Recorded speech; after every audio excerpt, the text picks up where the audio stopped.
नमस्कार. आज आपण अगदी हॉटेलसारखा परफेक्ट खमण ढोकळा घरच्या घरी कसा तयार करायचा हे पाहणार आहोत. हा ढोकळा पहा, अगदी कापसासारखा मऊ, लुसलुशीत आणि जाळीदार तयार झालेला आहे आणि अगदी सेम टू सेम हॉटेलच्या चवीचाच तयार झालेला आहे. बऱ्याच वेळा काय होतं, ढोकळा तयार करायला लागल्यावरती ढोकळा फुगतच नाही, बसल्यासारखा वाटतो, मऊ लुसलुशीत जाळीदार तयार होत नाही, खाताना ना घशाला दाटल्यासारखा वाटतो आणि वेगळीच चव लागते, आंबट चवीचा होतो.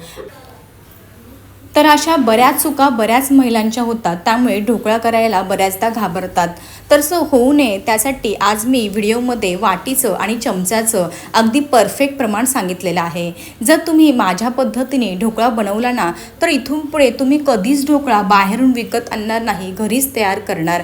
मस्त असा मऊ लुसलुशीत जाळीदार तयार झालेला आहे, रंग सुरेख आलेला आहे आणि हॉटेलच्या चवीचा तयार झालेला आहे. त्यासोबतच ढोकळ्यासोबत खायला एकदम सिक्रेट अशी चटणी देखील बनवून दाखवणार आहे. चला तर वेळ न घालवता रेसिपीला सुरुवात करूयात. रेसिपी आवडली तर चॅनलला सबस्क्राईब करा. आज आपण ढोकळा तयार करण्यासाठी मी या ठिकाणी वाटीचं आणि चमच्याचं प्रमाण तुम्हाला सांगणार आहे, म्हणजे तुमचा ढोकळा कसा अगदी परफेक्ट तयार होईल. कारण सगळ्यांच्याच घरामध्ये वजन काटा नसतो. तर आपल्या घरामध्ये दोन प्रकारच्या वाट्या असतात. एक छोटी आमटीची वाटी असते आणि त्यापेक्षा थोडी मोठी असते. तर आज आपण ना जी आमटीची वाटी असते ना छोटी, तर तीच वापरणार आहे. त्या वाटीने सर्व साहित्य मी मोजून घेणार आहे. आता घरामध्ये आपल्या चमचे पण दोन प्रकारचे असतात. एक छोटा चमचा असतो पोहे खाण्याचा आणि एक त्यापेक्षा थोडासा मोठा चमचा असतो. तर जो आपण पोहे खाण्याचा छोटा चमचा असतो ना, तो छोटा चमचा वापरून आपण सर्व साहित्य मोजून घेणार आहोत. आता सुरुवातीला आपण बेसनपीठ मोजून घेऊयात. मी या ठिकाणी ना विकतचंच बेसनपीठ वापरणार आहे. शक्यतो ना ढोकळा तयार करताना विकतचं बेसनपीठ आणायचं, त्यामुळे ढोकळा कसा मस्त असा हलका फुलका देखील येतो आणि रंग देखील छान येतो. सर्वात महत्त्वाची गोष्ट म्हणजे बेसनपीठे ना असंच न घालता चाळून घ्यायचं आहे. चाळून घेतल्यानंतरच तुमचा ढोकळा जो आहे ना, तो छान असा मऊ लुसलुशीत जाळीदार होण्यासाठी मदत होणार आहे. हे पहिलं महत्त्वाचं कारण आहे, लक्षात ठेवा. बेसनपीठ कधीही असंच घ्यायचं नाही, चाळूनच घ्यायचं आहे. आता मी जी छोटी आमटीची वाटी घेतली होती ना, त्या वाटीने सुरुवातीला बेसनपीठ मोजून घेणार आहे. आता एका मोठ्या मिक्सिंग बाउलमध्ये बरोबर 2.5 वाट्या बेसनपीठ घालून घ्यायचं आहे. बेसनपीठ वाटीमध्ये भरताना अगदीच घट्ट किंवा अगदीच हलक्या हाताने न भरता थोडंसं आता उरलेलं सर्व साहित्य चमच्याने मोजून घ्यायचं आहे. सुरुवातीला सांगितल्याप्रमाणे जो पोहे खाण्याचा चमचा आहे ना, बरोबर त्याच चमच्याने 3 चमचे सुरुवातीला आपण साखर ॲड करूयात बेसनपिठामध्ये. आता लगेचच एक सपाट चमचा लिंबूसत्व घालायचं आहे. लिंबूसत्वला सायट्रिक ॲसिडसुद्धा म्हणतात. हे पहा, अगदीच भरून न घेता लेवल करून घ्यायचं आहे. मी व्हिडिओमध्ये दाखवलं त्याप्रमाणे. लिंबूसत्व घातल्यामुळे काय होतं, आपला जो ढोकळा आहे ना, त्याला थोडासा असा आंबटपणासुद्धा येतो. जर तुमच्याकडे लिंबूसत्व नसेल तर तुम्ही या ठिकाणी लिंबाचा रस वापरला तरीसुद्धा चालेल. पण अगदी मार्केटसारखं परफेक्ट ढोकळा तयार करायचा असेल ना, तर लिंबूसत्व घालणं फार गरजेचं आहे. लगेचच अर्धा चमचा मीठ घालायचं आहे. अगदी थोडंसं हिंग घालायचं आहे. थोडंसं म्हणजे चिमटीपेक्षासुद्धा कमी थोडंसं हिंग घालायचं आहे. आता पाव चमच्यापेक्षा सुद्धा थोडासा कमी खाण्याचा पिवळा रंग घालायचा आहे.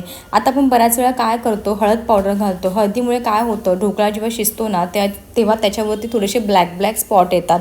तर असं होऊ नये म्हणून मी खाण्याचा रंग घातलेला आहे. हलवाई स्टाईल खाण्याचा पिवळा रंगच घालतात. आता ढोकळ्याचं बॅटर तयार करण्यासाठी लागणारे जे सुके जिन्नस होते ना, ते सर्व मी बेसनपिठामध्ये ॲड केलेले आहेत. आता व्हिडिओमध्ये दाखवते त्याप्रमाणे चमच्याने अगदी व्यवस्थित मिक्स करून घ्यायचं आहे, एकजीव करून घ्यायचं आहे. आता लागेल तसं थोडं थोडं पाणी घालून मस्त असं ढोकळ्यासाठी लागणारं बॅटर तयार करून घ्यायचं आहे. आता बॅटर तयार करताना ना अगदीच घट्ट न तयार करता मी व्हिडिओमध्ये तुम्हाला ज्याप्रमाणे दाखवेल ना, थोडंसं पातळच ठेवायचं आहे.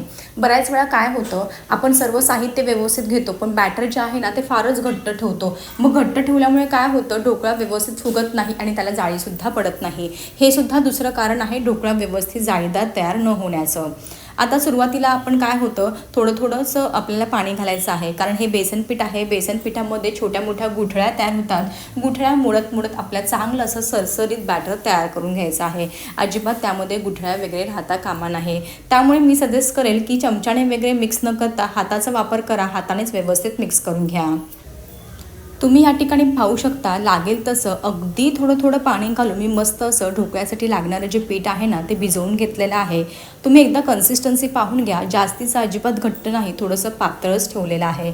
अजिबात बेसन पिठाच्या गुठळ्या वगैरे तयार झालेले नाही, मस्त असं सरसरीत तयार झालेलं आहे. आपण थोडंसं खाण्याचा पिवळा रंग घातला होता ना, त्यामुळे रंग पण अगदी सुरेख आलेला आहे. मी व्हिडिओमध्ये दाखवते ना त्याचप्रमाणे कन्सिस्टन्सी ठेवायची आहे, लक्षात ठेवा. आता हे जे मिश्रण आहे ना ते चांगलं 4-5 मिनटं मी फेटून घेतलं. तुम्ही जेवढं जास्त फेटून घेणार ना तेवढी हवा जी आहे ना ती मिश्रणामध्ये भरली जाते आणि आपला ढोकळा मस्त असा जाळीदार तयार होतो. हे तिसरे कारण आहे ढोकळा मस्त असा मऊ लुसलुशीत आणि जाळीदार तयार होण्याचं. आता काय होतं, बऱ्याच वेळा आपण जेव्हा ढोकळा खातो ना तेव्हा खाताना काय होतं, घशात असं दाटल्यासारखं वाटतो. तर असं होऊ नये ना त्यासाठी मी या ठिकाणी 3 चमचे खाण्याचं तेल या ठिकाणी वापरणार आहे. तेल कच्चंच घालायचं आहे, गरम वगैरे करून घ्यायची अजिबात गरज नाही. सुरुवातीला सांगितल्याप्रमाणे पोहे खाण्याचा जो चमचा होता ना त्याच चमच्याने 3 ते 4 चमचे तेल तुम्ही या ठिकाणी घालू शकता. आता हे बघा, तेल घातल्यानंतर सुद्धा चांगलं असं बॅटर मिक्स करून घ्यायचं आहे. थोडंसं तेल घातलं ना तर काय होतं, बॅटरला मस्त अशी चकाकी येतो आणि काय होतं, खाताना ढोकळा घशाला दाटल्यासारखा सुद्धा लागत नाही आणि मस्त असा मऊ लुसलुशीत जाळीदार तयार होण्यासाठी मदत होते. आता तेल घातल्यानंतर सुद्धा मी 2-3 मिनटं चांगलं असं फेटून घेतलेलं आहे. पुन्हा एकदा कन्सिस्टन्सी पाहून घ्या, अगदी परफेक्ट आहे. आता झाकण ठेवायचं आहे. झाकण ठेवून साधारणतः 15 ते 20 मिनटासाठी हे बॅटर साईडला ठेवून देऊयात. तुमच्याकडे जर जास्त वेळ असेल ना तर तुम्ही हे बॅटर अर्धा तास साईडला ठेवलं ना तरीसुद्धा चालेल. जेवढं जास्त भिजेल ना तेवढा तुमचा ढोकळा मस्त असा तयार होणार आहे. चला तर मी हे साईडला ठेवून देते. तोपर्यंत आपण ढोकळ्यावरती घालण्यासाठीची फोडणी लागणार आहे ना ती फोडणीसुद्धा तयार करून घेऊयात. आज मी अशा प्रकारच्या स्टीलच्या थाळीमध्ये ढोकळा वाफवून घेणार आहे. त्यामुळे सुरुवातीला या थाळीला चांगलं असं तेल ग्रीस करून घेऊया. आता फोडणीसाठी गॅसवरती एक कढई ठेवलेली आहे. कढईमध्ये 2 चमचे तेल घालायचं आहे. तेल चांगलं गरम झालं की लगेचच एक मोठा चमचा मोहरी घालायची. मोहरी चांगली फुलू द्यायची. 4-5 हिरव्या मिरच्या मोठ्या मोठ्याच कट करून घेतलेल्या आहेत. मिरच्या घालायच्या आहेत. धुवून घेतलेला भरपूर सारा कढीपत्ता घालायचा आहे. थोडासा हिंग घालायचा आहे. आता हे घातलेलं जे साहित्य आहे ना ते चांगलं असं परतून घ्यायचं आहे. लगेचच चवीनुसार मीठ घालायचं आहे आणि 2 चमचे साखर घालायची आहे. साखरसुद्धा व्यवस्थित परतून घेऊयात. अर्धा पेला आपण ह्या ठिकाणी पाणी घालणार आहोत आणि व्यवस्थित मिक्स करून घ्यायचं आहे. आता ह्या पाण्याला चांगली अशी खळखळून उकळी काढून घ्यायची आहे. जेव्हा तुम्ही असंच साखरेचा तडका जेव्हा तयार करताना आणि जेव्हा तो ढोकळ्यावरती घालताना तेव्हा ढोकळा आहे ना मस्त असा तयार होतो आणि ना अजिबात कडक होत नाही. बऱ्याच वेळा काय होतं, ढोकळा असा सकाळी बनवला ना तर संध्याकाळी वातड झाल्यासारखा वाटतो. पण तुम्ही ढोकळ्यावरती अशा प्रकारच्या फोडणीचं गोड पाणी जर घातलं ना तर ढोकळा सकाळी जरी बनवला ना तरी रात्रीपर्यंत मस्त असं मऊ लुसलुशीत राहतो आणि खाताना सुद्धा घशाला दाटल्यासारखा लागत नाही. या ठिकाणी 20 ते 25 मिनटं झालेली आहे. तयार केलेलं ढोकळ्याचं बॅटर मी भिजण्यासाठी साईडला ठेवलेलं होतं. आता हे बॅटर पुन्हा एकदा 3 ते 4 मिनटं चांगलं असं एकाच दिशेने फेटून घ्यायचं आहे. तुम्ही ह्या ठिकाणी कन्सिस्टन्सी पाहून घ्या, अगदी परफेक्ट आहे. अगदी ह्याच कन्सिस्टन्सीचं बॅटर हवं आहे. यामध्ये भिजल्यामुळे हे घट्ट वगैरे झालेलं नाही, त्यामुळे पाणी वगैरे ॲड करायची गरज नाही. जर तुमचं बॅटर भिजल्यामुळे थोडंफार घट्ट झालं असेल ना तर 1-2 चमचे पाणी ॲड करू शकता, पण मला या ठिकाणी अजिबात गरज वाटत नाही. आता आपण या ठिकाणी ढोकळा मस्त असा मऊ लुसलुशीत जाळीदार तयार होण्यासाठी खाण्याचा सोडा वापरणार आहोत.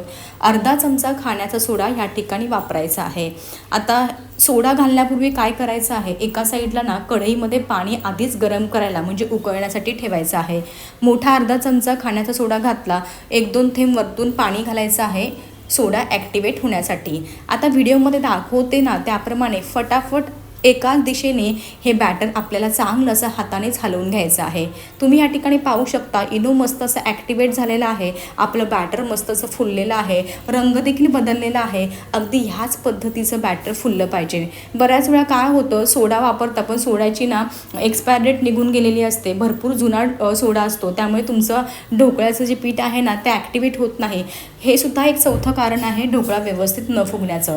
मी एका साईडला पाणी जे आहे ना आधीच उकळायला ठेवलेलं होतं, त्याच्यावरती ही स्टीलची थाळी ठेवून घेतलेली आहे. तयार केलेलं बॅटर जे आहे ना फटाफट सोडा घातल्यानंतर या थाळीमध्ये घालून घ्यायचं आहे.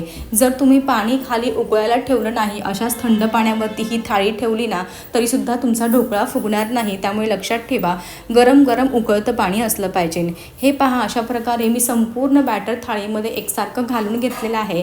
गॅस गॅसची फ्लेम मध्यम ठेवायची आहे. मध्यम आचेवरती आपल्याला 15 मिनटं ढोकळा मस्त असा वाफवून घ्यायचा आहे. आता ढोकळ्याच्या कढईवरती ना चांगलं असं घट्ट झाकण ठेवायचं आहे. लक्षात ठेवा, आजूबाजूने कुठेही वाफ जाऊ द्यायची नाही. आता हे ढोकळ्याचं जे झाकण आहे ना वरती ठेवलेलं कढईवरती, ते 15 मिनटं अजिबात कुठेच ओपन करायचं नाही, बंदच ठेवायचं आहे. चला तर 15 मिनटं मध्यम आचेवरती ढोकळा वाफवून घेऊयात.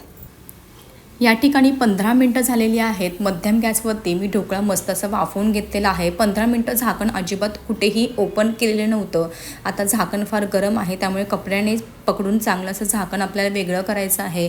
तुम्ही या ठिकाणी पाहू शकता ढोकळा मस्त असा फुगलेला आहे. रंग पण खूप सुरेख आलेला आहे. ढोकळ्याच्या वरती ना थोडेसे असे बारीक बारीक बबल्स टाईप आलेला आहे. हे पहा, ह्याच्यावरून तुम्हाला समजत असेल आपला ढोकळा किती मस्त असा जाळीदार तयार झालेला आहे. आता ढोकळा जो आहे ना तो शिजला आहे की नाही हे सुद्धा चेक करूया. त्यामुळे ढोकळा शिजला आहे की नाही चेक करताना मधोमध ना सुरी घालायची आहे. सुरीला कुठेही काही चिटकलेलं नाही, याचा अर्थ ढोकळा मस्त असा आतपर्यंत शिजला गेला आहे आणि एकदम फ्लफी असा तयार झालेला आहे. आता हा ढोकळ्याचं जे ताट आहे ना ते साईडला काढून घेऊयात आणि पूर्णपणे रूम टेम्परेचरवरती थंड करून घेऊयात. त्यानंतरच कट करायचा आहे. ढोकळा ना पूर्ण थंड झाल्यानंतरच कट करायचं, लक्षात ठेवा. या ठिकाणी साधारणतः अर्धा ते पाऊण तास झालेला आहे. ढोकळा पंख्याखाली मी चांगला असा थंड करून घेतलेला आहे. हे पहा, तुम्हाला मी जवळून दाखवते म्हणजे तुमच्या लक्षात येईल. मस्त असा रंग आलेला आहे, छान असा फुगलेला देखील आहे. आता मी या ढोकळ्याच्या ना कडासुद्धा लूज वगैरे केलेल्या नाही, तरीसुद्धा ढोकळा पहा ताटातून अगदी सहज निघणार आहे. हे पहा, अगदी छान असा ताटातून पूर्ण ढोकळा हा निघालेला आहे. जाळी पहा मागूनसुद्धा खूप छान आलेली आहे, कुठेही ताटाला चिटकलेला नाही. परफेक्ट.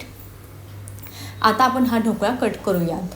तुम्हाला हव्या त्या शेपमध्ये किंवा तुम्हाला किती छोटे किंवा मोठे पीस हवे असतील ना त्याप्रमाणे तुम्ही हा ढोकळा कट करून घेऊ शकता. हे पहा, अशा प्रकारे मी ढोकळा हा कट करून घेतलेला आहे. आता लक्षात ठेवायचं, पूर्ण ढोकळा थंड होऊ द्यायचा, त्यानंतरच कट करायचा. जर गरम असताना किंवा अर्धवट कोमट असताना जर तुम्ही हा ढोकळा कट केला ना तर तो व्यवस्थित कट होणार नाही. हे पहा, अशा प्रकारे मी ढोकळा मस्त असा कट करून घेतलेला आहे. आता ही तयार करून घेतलेली जी फोडणी आहे ना ती संपूर्ण फोडणी आपल्याला ढोकळ्यावरती घालून घ्यायची आहे. अशा प्रकारे फोडणीसुद्धा घातलेली आहे. वरतून हिरवीगार कोथिंबीर घालायची आहे. ढोकळा तुम्हाला मी काढून दाखवते म्हणजे तुमच्या लक्षात येईल. ढोकळा पहा अगदी असा मस्त असा मऊ लुसलुशीत तयार झालेला आहे, कापसासारखा तयार झालेला आहे. बऱ्याच वेळा काय होतं, ढोकळा करताना ना पाण्याचं प्रमाण, तेलाचं प्रमाण किंवा इतर साहित्याचं प्रमाण व्यवस्थित घेत नाही, त्यामुळे ढोकळा ना व्यवस्थित फुगत नाही, शिजत नाही. तिथंच तो असा घट्ट दाटल्यासारखा वाटतो, त्यामुळे अजिबात त्याला जाळीसुद्धा येत नाही. व्हिडिओमध्ये सांगितल्याप्रमाणे वाटीचं आणि चमच्याचं प्रमाण घेऊन जर तुम्ही हा ढोकळा बनवला ना तर तुमचा ढोकळा देखील अगदी मार्केटसारखाच खमंग तयार होणार आहे. तुम्ही ना जर असा ढोकळा घरी बनवला ना माझ्या पद्धतीने तर तुम्ही इथून पुढे ढोकळा विकतसुद्धा आणणार नाही, इतका 101% परफेक्ट तयार झालेला आहे. वरतून खालून जाळी पहा मस्त आलेली आहे, रंग देखील अगदी सुरेख आलेला आहे. चवीला म्हणाल ना तर अगदी हॉटेलसारखाच तयार झालेला आहे. आता हे तयार झालेला जो ढोकळा आहे ना त्याचे पीस आपण डिमोल्ड करून घेऊयात. तुम्हाला मी ढोकळा तोडून दाखवते म्हणजे तुमच्या लक्षात येईल. मस्त असा मऊ लुसलुशीत आणि जाळीदार तयार झालेला आहे. आता ना हा ढोकळ्यासाठी रोज सकाळी उठल्यावरती नाश्त्यासाठी असं वेगळं काय बनवायचं, मुलांना डब्यासाठी काय द्यायचं किंवा संध्याकाळी काही हलकं फुलकं खायचं असेल तर तुम्ही हा अगदी परफेक्ट तयार होणारा ढोकळा तयार करू शकता. आणि ढोकळा अशी गोष्ट आहे की कितीही खाल्ला तरी कोणीच नाही म्हणत नाही आणि तुम्ही कधीही जरी दिला ना तरी सगळ्यांना हवासा वाटतो. एकदम परफेक्ट असा हॉटेलसारखा खमंग ढोकळा ह्या ठिकाणी तयार झालेला आहे. रंग पहा अगदी सुरेख आलेला आहे, कापसासारखा मऊ लुसलुशीत आणि जाळीदार तयार झालेला आहे. आता ना ढोकळा दिल्यानंतर हॉटेलवाले आपल्याला एकदम मस्त अशी चटणी देतात, तर ती अगदी हॉटेलसारखी आज आपण चटणीसुद्धा तयार करणार आहोत.